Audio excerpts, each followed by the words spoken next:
I'm going to do a poem, because I think that would be nice. So this is my book. It's Poetic Injustice, Writings on Resistance in Palestine.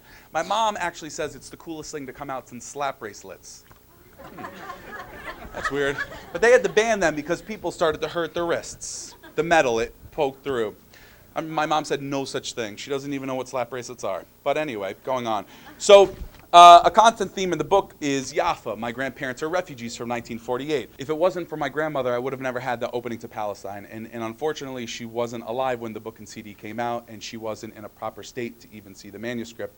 But there are 48 three-line poems for Palestine split up into 4 different sections in the book, each one to signify one of my displaced grandparents in 1948.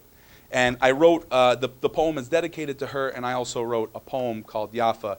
And if you ever get a chance to talk to a refugee, there are a lot of Palestinian refugees still alive today, living in the United States, who were kicked out in 48, or the continued ethnic cleansing of Palestine. People have been kicked out after.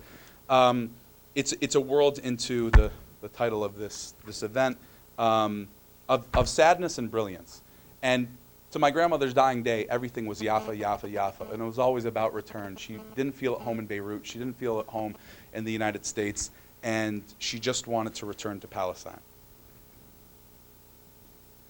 She no longer recognizes my face. Never will again. But can still smell her oranges, feel the sun kiss her face as if on her balcony in Jaffa, 61 years later.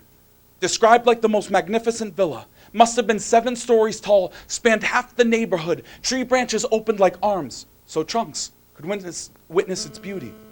I visited the house with my brother. Israeli cab driver said he'd never heard of the street. Palestinian presence must have made his memory fail. My grandmother was a painter, mostly landscapes. Now she can only describe them. Words like poetry, thoughts like scholars. No matter how much I read and write, I always feel like a student in the presence of refugees. My grandmother's stories came back like Haifa's waves. The outside world may never mention their names, but the roots of olive trees will never forget what happened.